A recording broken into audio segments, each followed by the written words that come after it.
Now, a lot of your mines around the country, they took a canary with them in a cage underground. They'd be drilling. If they hit a gas pocket, they look down and they go, oh, my canary's dead. I got to get out. Zoom, there they go. They didn't have canaries up here on the Comstock. They had something better. It was free. They had an abundant amount of them running around in here 24 hours a day.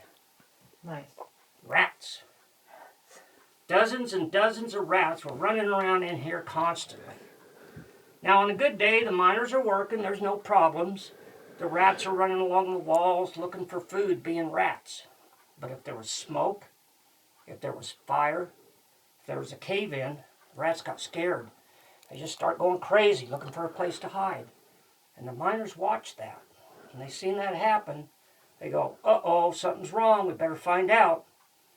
They fed the rats. They watered the rats because the rats saved their lives. It was a lifeline. When the miners would sit down to eat lunch, the rats would gather around them because they knew they were going to get fed. And the miners would throw pieces of sandwich or whatever they were eating, and that kept the rats underground to protect them. So, Now, another lifeline they had, you seen how dark it was in here? You couldn't even see your hand. Something happened. They couldn't get their candle lit again. They needed to get out. They had the track. The miner would get to the track, get down on his hands and knees in the middle of the track, and start crawling and follow the track. The track was a lifeline. Now, today we're going to talk about two things. We're going to talk about vertical, and we're going to talk about horizontal. Now, when the miner had to start crawling, and the only way in and out was the vertical shaft, you wait for the cage to come down, get you, take you topside. He would have to crawl deeper into the mine where the vertical cage was and wait for it to come down to pick him up, if they could live that long.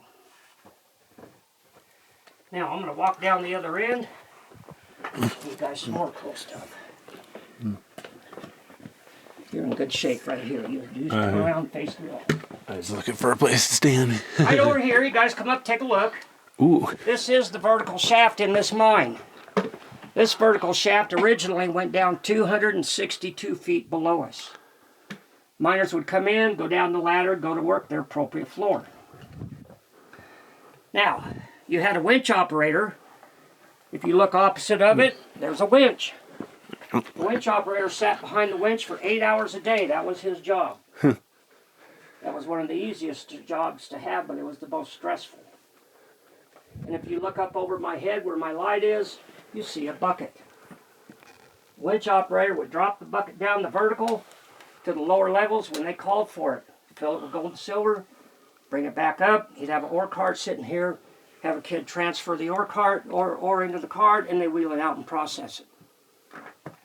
Now, the lower levels could talk to the winch operator, and they could tell him what they needed him to do, but they would never verbally come up and talk to him. They did it with a bell.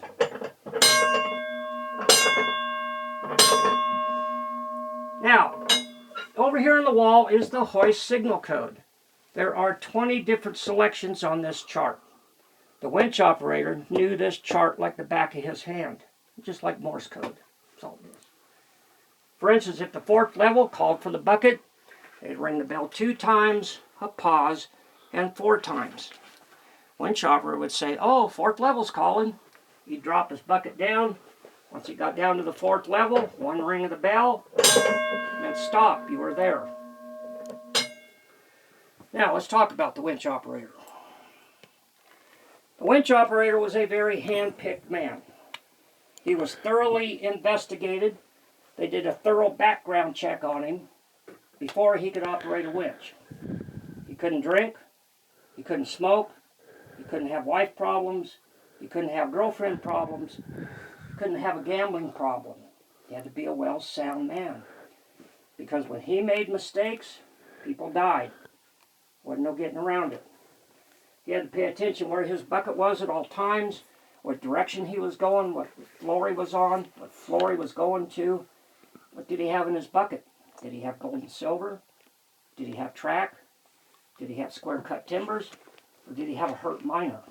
It all mattered. Now, when he's above ground, he's one of the boys, laughing, talking, carrying on just like we all do. Once he got underground and got to his winch, ain't nobody talked to him the rest of the day. I don't care if you were the governor's son. If you walked in and said, "Morning, Joe, how you doing?" You're fired. Get out and leave. Don't you ever come back.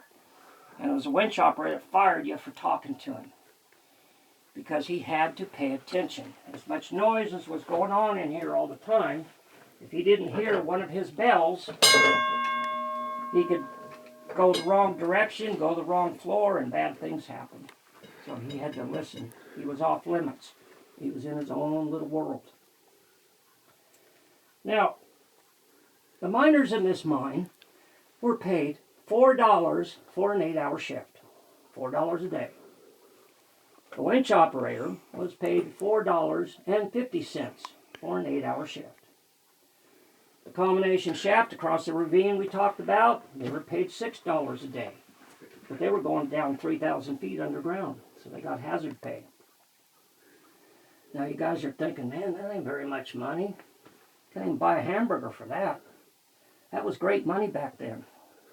That was top money around the country.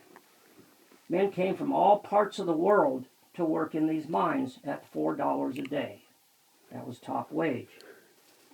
Now the miners were paid once a month. In the meantime, they had a tab. You had a tab at the bar, you had a tab at the restaurant, you had a tab at the boarding house, but you didn't have a tab at the whorehouse. You had to pay cash.